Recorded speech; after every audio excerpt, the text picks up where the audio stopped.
Мынау дейсіз, кезінде бойдақ болдық бәріміз. Араб елінде жүргенде анама хат жаздым. Енді баламыз ғой. Осы жерден арабтың қызынан алсам болама десем, балам өзің біл деді.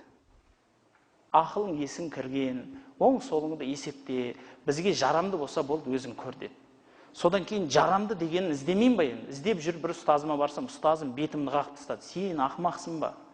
Не істедің десем, сен барып тұрған басың істемейді, ойлансайшы сен, алам дей бермей. Оның ұлты қандай, оның дәстүрі қандай, салты қандай, сен қай жаққа барасың, ол қай жаққа барады, сен оны тұтқынға алып кетесің үйіңе. Тұтқынға апарып қамап қоясың. Ол сенің жағдайыңа шыдай ма, шыдамай ма, қандай оның мінезі басқа, сен көрсейші бірінші деді. Сосын барып ойландым. Сөйтіп Алла көрсетті ма, бір жігіт үйленді жанымызда, группалас бір жігіт. Сөйтіп ол енді той болды, не қылды, президентіміз ол кісіге бір ай демалыс берді.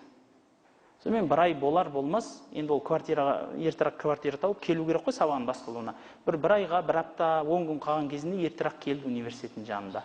Сөйтіп, енді сыртта бір тамақ ішетін жер бар еді, университеттің ішінде емес, сыртта. Сол тамақ алатын жерде кезекте тұрған жерінен жолықтырдым да ана кісіні. Мен де тамақ алайын деп тұрмын, бірақ мен сыртта тұрамын өзі.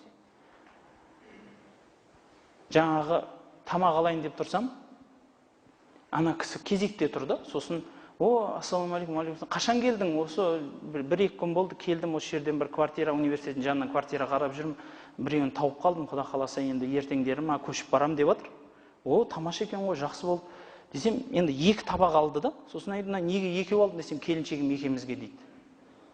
Сосын, заттарыңды алып келген жоқ болсын ба десем, жоқ, барлық затымызды алып келдік дейді. Тамақ істемей ма десем, жоқ дейді. Неғып істейді екен дейді. Сосын таң қалдым. Сосын тағы былай сұрастырсам, енді о жақтың ұлтының дәстүрі бөлек екен да.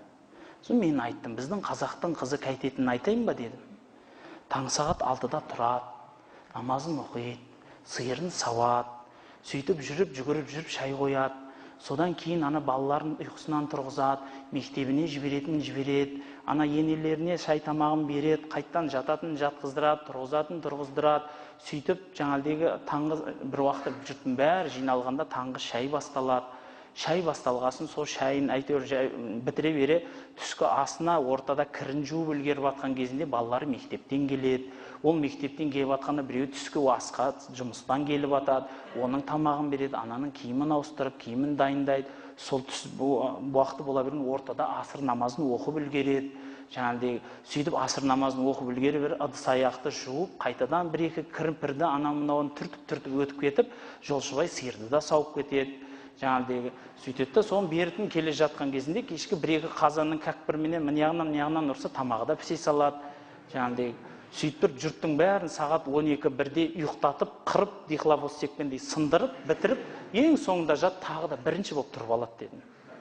Сөйтсем айтады, оның адам емес шығар дейді. Айтам, білмеймін мен.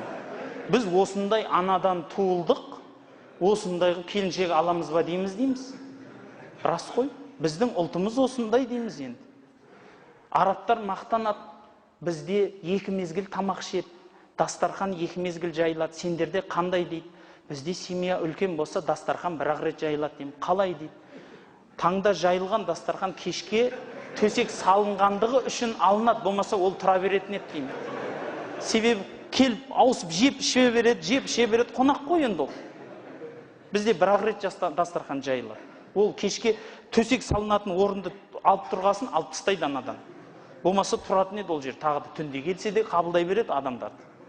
Осында едік қой енді. Қазір қалалы жерде ондай емес шығармыз енді. Бірақ далалы жерде әлі де сондаймыз.